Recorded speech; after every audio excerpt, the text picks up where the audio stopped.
the GymnastFix YouTube channel, episode number 4. We have my dear friend Carly with us today, and she's going to help us with probably the most controversial subject in gymnastics, the low back. So please know that this is just skimming the surface, skimming the top of the subject that is low back pain of gymnasts. I dealt with pars fractures as a gymnast myself, and so I find myself really trying to uncover everything that there is that's involved with low back anatomy, pathology, rehab, strengthening, performance, what have you. And as this year goes on, as these videos go on, I'm gonna dive really deep into that, but this is just getting to the surface of it. So keep an eye out for more videos on low back. Today though, Carly's gonna help me with a very small subject in that arena, and that is how to control the motion of our very low lumbar spine. So she's gonna show us a couple demonstrations of this. And you know, in a couple videos ago, we talked about ankle dorsiflexion and having control at extreme moments. So when do we have extreme moments of ankle dorsiflexion, which is flexed feet? How about a low landing, right? Low landing. So this is extreme dorsiflexion of our foot. Do we have strength and control there? All right, low back, we have extreme flexion of the low back, like in a tucked position. And then we also have extreme arch of the low back as in a bridging position. Do we have control of those ranges of motion, or do we have strength in those ranges of motion? And I have a small little screen that we can use to identify if we do or not. So let's go down on our hands and knees. Let me say this really fast about Carly. She is the epitome of perseverance and dedication within the sport. So I'm really happy to have her with me here today, and I just enjoy working with her so much. I may be much older than her, but I hope that she knows that I really admire her dedication that she's shown. How long have you been back in it? 10 months or so? Yeah, 10 months. We won't go into her whole history and story, but she has just persevered through a whole lot of stuff. So now we are dealing with a small touch of low back pain. And for my practitioners out there, know that we have done our due diligence ruling out pars involvement. With my history of pars fractures, or stress reactions as we like to call it instead, to me that is number one. We make sure that that is not involved, and then we start rehabbing the back. So that is not the case with Carly, but there is something that Carly demonstrates that we are working on, so we're gonna show you. Go on your hands and knees for me. Face this way. Yeah. Right, and go knees apart. So we're gonna try to do this incorrectly because you've gotten really good at it. So what we do is something like I like to call ladders. Carly helped me come up with that. So each vertebra in our spine is kind of like a rung on a ladder. We want to climb up each rung at a time instead of trying to climb that whole ladder at once. So what I'm going to instruct Carly to do is she's going to only extend one rung, or let's say L5 for my practitioners. So she's only going to extend right there. So do it correctly for me. Extend right here. Beautiful. I mean, that was remarkable. Come back to neutral. What did you do a few weeks ago when I said extend right here? What did you do? Like everything, right? And a lot of times I'll see extension happen right here, like this will come down. And what does that look like in gymnastics? That's that dreaded ribs out position, booty sticking out position. Like if I tried to set into a layout on floor like that, that wouldn't be very pretty, right? So it really robs our energy and robs our performance of that layout, as well as makes our back a little bit vulnerable.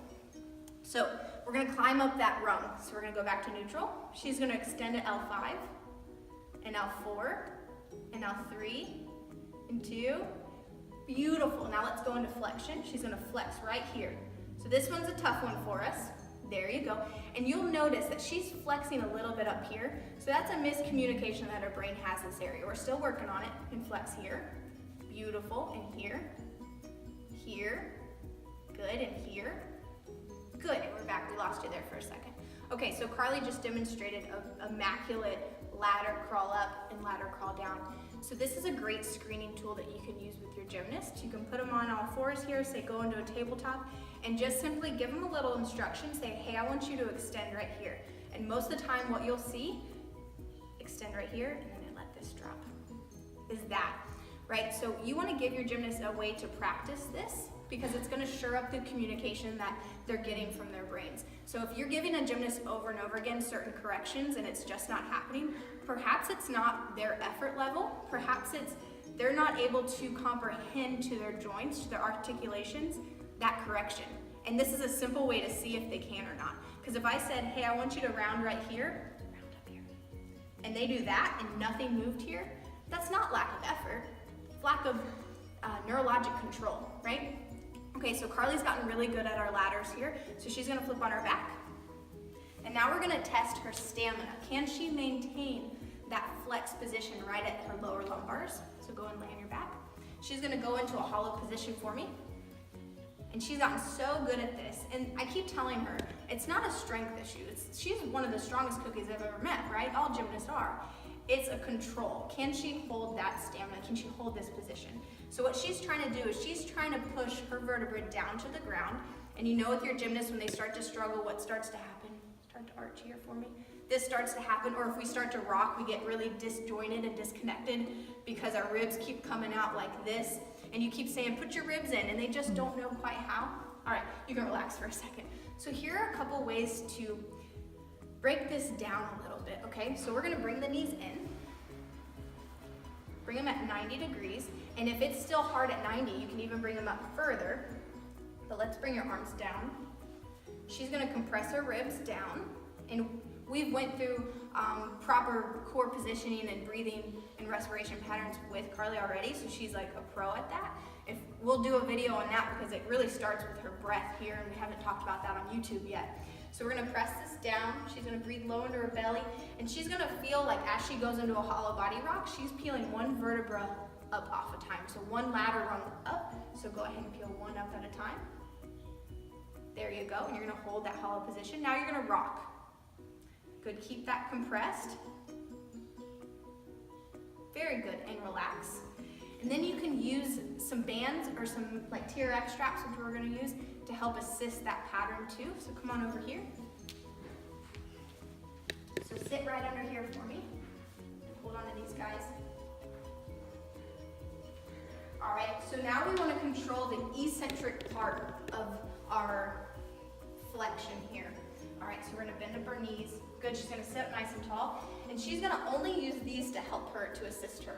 All right, so she's gonna roll down, moving one block at a time, or one vertebra, one rung, whatever you wanna call it. So she's gonna start with her tailbone. You should feel like you tuck your tailbone under. And then you're gonna touch this down first. All right, so stay there, compress here. So it's gonna feel like you're driving your ribs to your pelvis. I almost feel like I'm scrunching my organs down, so really compress here. Keep this tight, press here first. Good, and the next one. And the next one, keep this squeezed here. There you go, really compress your organs in. Next one, I know these are kind of tall for you. All right, now come up, one at a time. One at a time, keep pressing here. Roll up, one at a time, one at a time.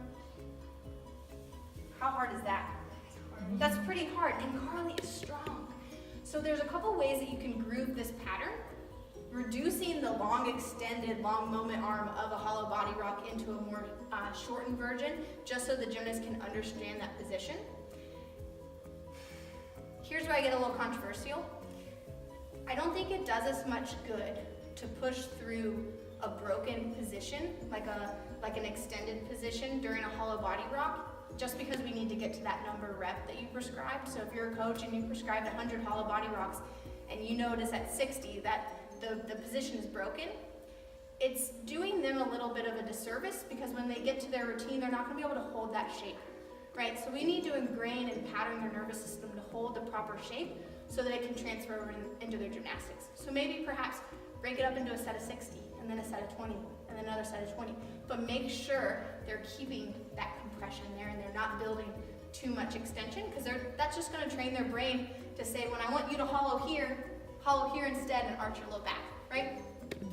So then you progress to this. You can use something like a band, you can use the leg of the balance beam, whichever, just to help you control down. And the down was much harder than the up, right? Awesome. Okay, well, thank you guys so much for joining me on this. Like I said, this is just the top of the bucket, the brim of the bucket as far as low back goes. Maybe the next couple videos we'll use Carly for that as well. But until next week, I'll see you then.